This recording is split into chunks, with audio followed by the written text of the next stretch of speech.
সময় আসে আর সময়গুলো এভাবে চলে যায়। কিভাবে যে দিনগুলো জীবন থেকে হারিয়ে যাচ্ছে ভাবতেই অবাক লাগে। আসসালামু আলাইকুম। পবিত্র শবে বরাত চোখের পলকেই দেখতেই যেন শেষ হয়ে গেল। আসবে আসবে বলে এসেছিল আর কিভাবে যেন একটা দিন পার হয়ে গেল। তো সত্যি গতকালকের রাতটাকে অনেক মিস করব। জানি না আল্লাহ পাক আগামী বছরটা আবার আমাদের ভাগ্যে রেখেছেন কিনা। তো যদি রেখে থাকেন তার জন্য তো আলহামদুলিল্লাহ। আসলে এ পৃথিবীতে কে কতদিন বাঁচবো সেটা কিন্তু আমরা কেউ জানি না। তারপরেও কত আশা প্রত্যাশা নিয়ে আমরা জীবনের প্রতিটা দিন পার করি, কত স্বপ্ন দেখি। হ্যালো এভরিওয়ান, আসসালামু আলাইকুম। সবাইকে নতুন আরেকটি লাইফস্টাইল ব্লগ ভিডিও দেখার আমন্ত্রণ জানাচ্ছি। গতকালকে ভিডিওটি যেখান থেকে শেষ করেছিলাম, আজকের ভিডিওটি ঠিক সেখান থেকেই শুরু করেছি। তো গতকালকে তো শুধু ভিডিওতে বাজার রিফিল করানো দেখাতেই পুরাটা ভিডিও শেষ হয়ে গিয়েছে। তো শুধু তো বাজার গুছালেই হয় না বা রিফিল করে নিলেই হয় না, সেগুলোকে আবার ঠিকঠাক জায়গা মতো রাখতে হয়। তো এখন আমি প্রত্যেকটা জিনিস রিফিল করার পর আবার জায়গা মতো সবগুলো জিনিস রেখে দিব। বাজার করা আমার কাছে সত্যি কথা তেমন একটা কষ্ট লাগে না। সবচাইতে কষ্ট লাগে এই যে রিফিল করা, তারপরে এগুলোকে আবার জায়গা মতো রাখা। প্রত্যেকটা মাসে কিন্তু এই কাজগুলো করতে হয়। তো কি আর করা, আসলে সুন্দরভাবে পরিপাটিভাবে থাকতে গেলে সেগুলোকে তো সুন্দর করে গুছিয়ে রাখতে হবে, এটাই স্বাভাবিক। তো যাই হোক, এখন এক এক করে আমি সবগুলো আম আ বাজার আরকি যা করা হয়েছিল, যেগুলো যেখানে আমি রিফিল করেছি সেগুলো জায়গা মতো আবার রেখে দিচ্ছি। রান্নাবান্না করতে হবে। আর আজকে চিন্তা করেছি যে কিছু আরকি কাঁচা বাজারও করেছিলাম। কাঁচা বাজার বলতে কি, আমি ফুলকপি আর গাজর নিয়ে আসছিলাম। যেহেতু প্রায় শীতটা একেবারে শেষ আর সামনে হয়তোবা ফুলকপি, গাজর এগুলোর দামও বেড়ে যাবে। আর সবজিগুলো তেমন একটা ভালো পাবো না। আচ্ছা, আমার এই টিস্যু রাখার স্ট্যান্ডটা নিয়ে না মিতু খানম আইডি থেকে আপু আরকি কমেন্ট করেছে, আমার এই টিস্যু রাখার স্ট্যান্ডটা কেমন? আম তো আপু আরকি একটা কিনতে চাইছে। তো আমি তো এটা কাঠের কিনেছি আপু। তো আলহামদুলিল্লাহ ভালোই পড়েছে। তো এটা কিন্তু স্টিলেরও আছে। স্টিলেরটাও মনে হয় ভালো, যেটা এসএস স্টিলের। আর এটা তো কাঠের। তো আপুকে বলতে পারি যে না, এটা খুবই ভালো। আর আপু তো মনে হয় বেশি সম্ভবত এই টিস্যু রাখার স্ট্যান্ডটার কথাই জিজ্ঞাসা করেছেন। আমার কিন্তু আরেকটা আছে যেটা ডাইনিং টেবিলে। তো ওটা দেখা যায় কি গোল্ডেন কালার হলেও ওই জিনিসটা কেমন যেন একটু জং ধরে যাচ্ছে। তো আমি মনে করব যে কাঠের জিনিস সবচাইতে বেস্ট।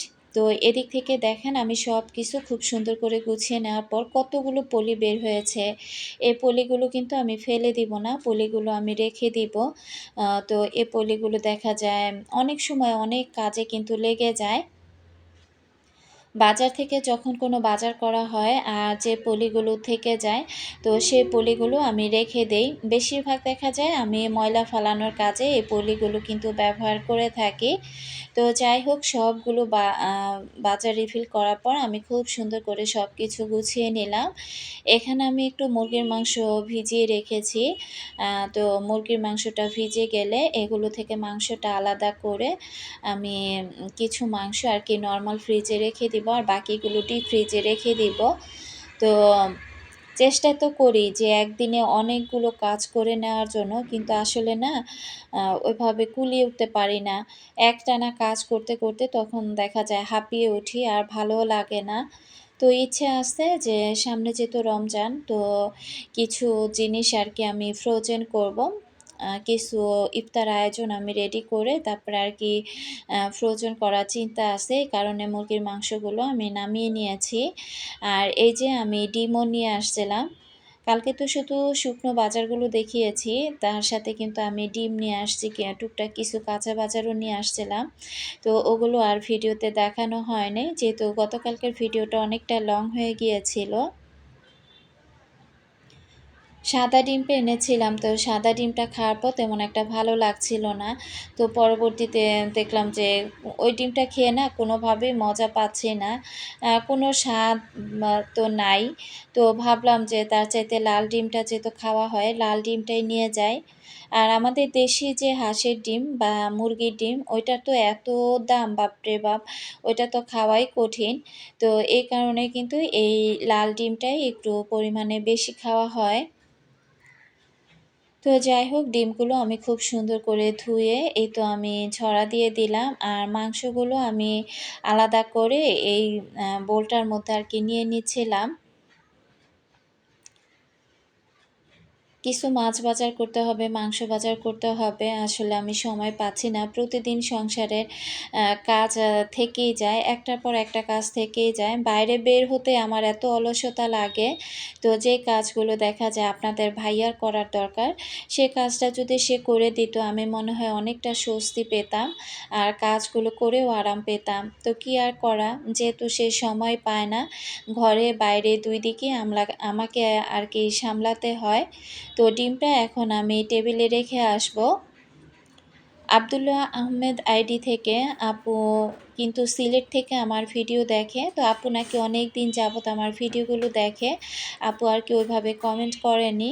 তো আপু গতকালকে কমেন্ট করেছিল যে, "আপু আমি সিলেট থেকে আপনার ভিডিওগুলো সবসময় দেখি, তবে ওইভাবে কমেন্ট করি না। আজকে করেই ফেললাম।" আপু আরকি লিখেছিল যে, "আপুর আব্বা ১ তারিখে মারা গিয়েছে। তো আপুর বাবার জন্য যেন আমরা দোয়া করি।" তো আপু, আপনার বাবা এই তো ১ তারিখে মারা গিয়েছে। আর আমার বাবা মারা গিয়েছে গত মাসের ২ তারিখে। তো পৃথিবীতে সকল বাবা-মার জন্য মন থেকে সবসময় অনেক, অনেক দোয়া থাকে। আল্লাহ যেন পৃথিবীতে প্রত্যেকটা বাবা-মাকে ভালো রাখে এবং সুস্থ রাখে। অন্তদোলন আইডি থেকে এই যে আমার চামচ রাখার স্ট্যান্ডগুলো, আচ্ছা আপু চামচ রাখার স্ট্যান্ডটার দামটা জানতে চেয়েছিল যে আমি কোথা থেকে কিনেছি, কত দিয়ে কিনেছি। তো এই চামচ রাখার স্ট্যান্ডগুলো আমি কিন্তু ওই যে হাঁড়ি পাতিল কেনা থেকে শুরু করে অন্যান্য যত কিছু কিনি, ওই একটা মার্কেট থেকে কিনি। তো কখনো যদি আবার ওই মার্কেটে যাই আমি শেয়ার করব আমি কোন মার্কেট থেকে কিনি। আমি সেনা মার্কেট থেকে কিনি। তো আমার চামচ রাখার স্ট্যান্ড কিন্তু এখানে ৩ টা।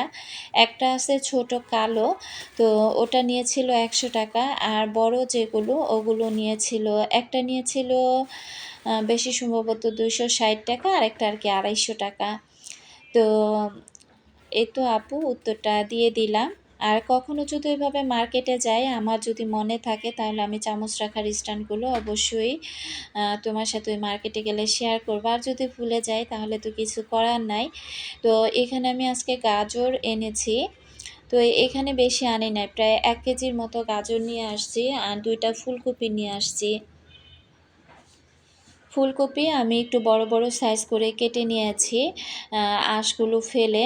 আর এ আমি আমার মনের মতো করে আরকি কেটে নিয়েছি। তো এগুলো ফ্রোজেন করব। তো এত কাজের মাঝে তারপরে আবার এই যে বাড়তি কাজগুলো করতে গেলেও কিন্তু আলাদা একটা সময়ের প্রয়োজন হয়। তো ওই সময়টা পাওয়া কিন্তু খুবই কঠিন। তো কি আর করা, এক হাতে যেহেতু কাজ করি, তো সবকিছুই আরকি ওইভাবেই মেইনটেইন করতে হয়। তো খুব সুন্দর করে ফুলকপিগুলো ছুলে নেওয়ার পর এগুলো আগে আমি পরিষ্কার করে নিলাম।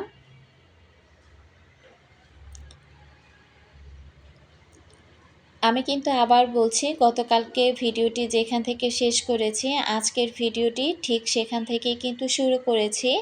তো অনেক সময় অনেক আপুরা এসে আবার কমেন্ট করে বসেন যে, "গতকালকেও আপু যে জামাটা পরা আপনাকে ভিডিও দেখেছি, আজকেও ঠিক সেই জামাটা পরেই আপনি ভিডিও করেছেন।" তো আসলে একদিনে যেহেতু এতগুলো কাজ করেছি, তো ভিডিওটা যেহেতু একদিনের, তাই আরকি একটা জামা পরাই হয়তোবা আপনারা দেখতে পাবেন। তো এদিকে আমি গাজরগুলো একটু চিকন, চিকন করে আরকি আলু ভাজির মতো করে কেটে নিয়েছি। তো আজকে এগুলো সবগুলো আরকি খুব সুন্দর করে ফ্রোজেন করার জন্য আমি রেডি করে নিচ্ছি। তো ভালো করে আগে ধুয়ে নিলাম।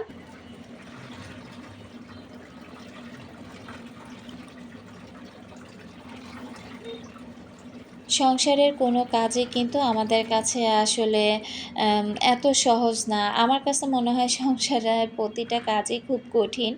যত সহজ করে করার চেষ্টাই করি না কেন। তো এদিকে দেখেন সিলিন্ডারের গ্যাস বাঁচানোর জন্য আমি খুব ভয়ে, ভয়ে আছি যে কখন জানি আমার সিলিন্ডারের গ্যাসটা ফুরিয়ে যায়।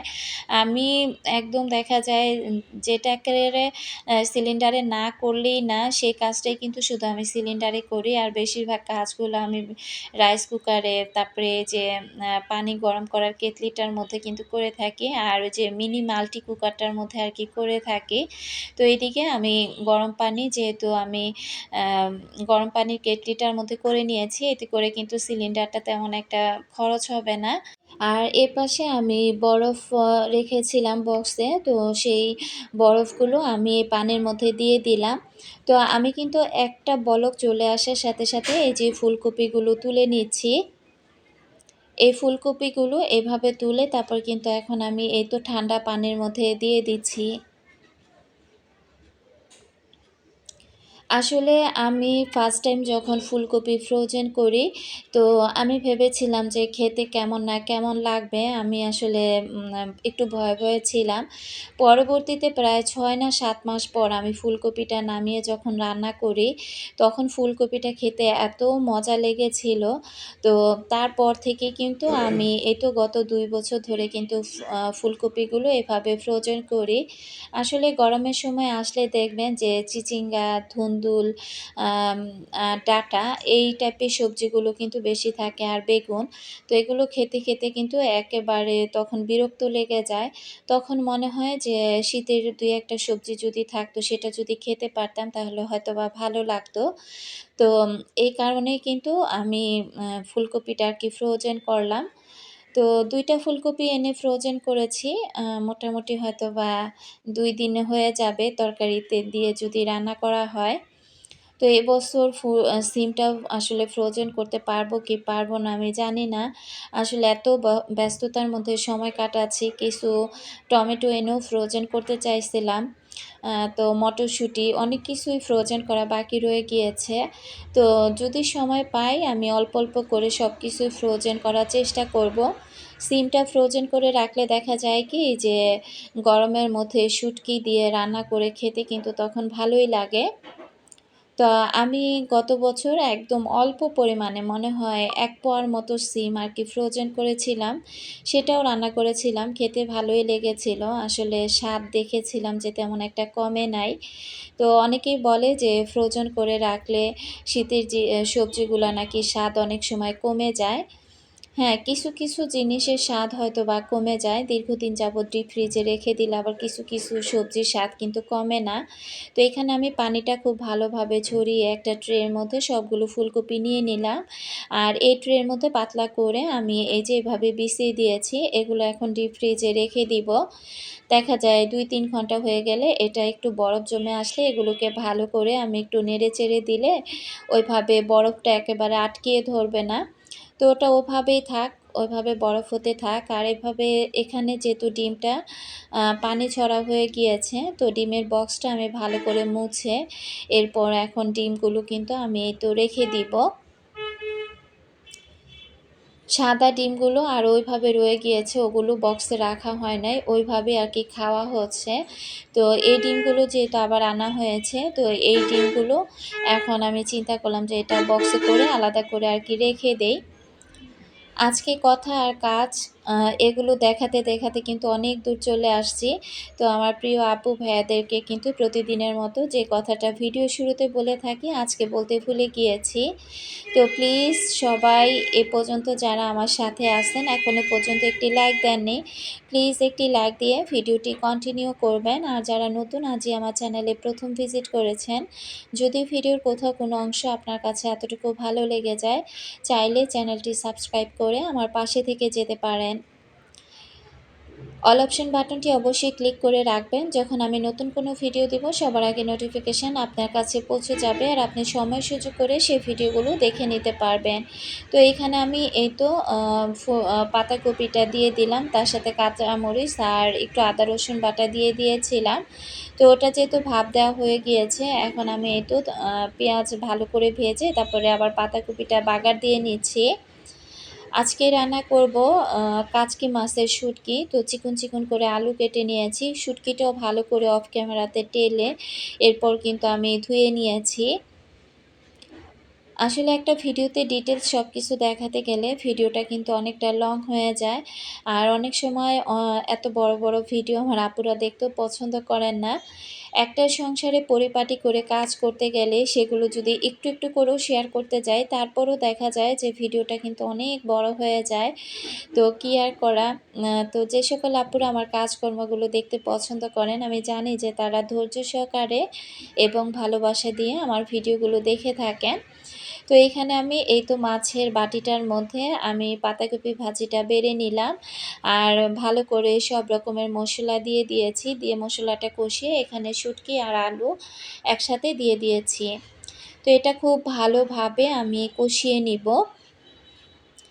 এটা খুব ভালোভাবে কষিয়ে এরপর এখানে আমি সামান্য পরিমাণে আর কি শুটকিটা কষানোর জন্য একটু পানি দিয়ে দিব। এই পানিটা যখন শুকিয়ে যাবে তারপরে আবার আমি একটু পানি দিয়ে দিব।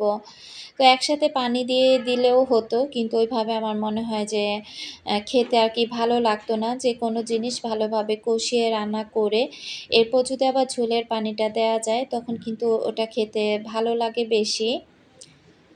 তো যাই হোক, এরপর কিন্তু আমার যে পানিটা দিয়েছিলাম ওটা কিন্তু ভালোভাবে আমি শুকিয়ে এরপর আবার পানি দিয়েছি। আর এখন আবার পানি দিয়ে আমি ধনিয়া পাতা দিয়ে দিলাম। এই শুটকিটা খেতে আজকে এত মজা হয়েছিল, তো আমি তো অল্প পরিমাণে খেয়েছিলাম। আর বেশিরভাগটা জবার বাবাই খেয়ে ফেলেছে রাতে বাসায় এসে। এদিক থেকে আমি এই যে বেগুন দিয়ে আজকে মাছের পেটিটা রান্না করে নিলাম। একটু জিরার গুঁড়ো আর কি দিয়ে দিয়েছি। তো যাই হোক, মাছের পেটিটাও আমার রান্না করা হয়ে গিয়েছে। রান্নাগুলো খুব শর্টকাটে আপনাদের সাথে শেয়ার করলাম। তো আজকের মতো আমি এখান থেকেই বিদায় নিব। ভিডিওর কথায় বা কাজে ভুল ত্রুটি হলে সবাই ক্ষমা সুন্দর দৃষ্টিতে দেখবেন। আল্লাহ হাফেজ।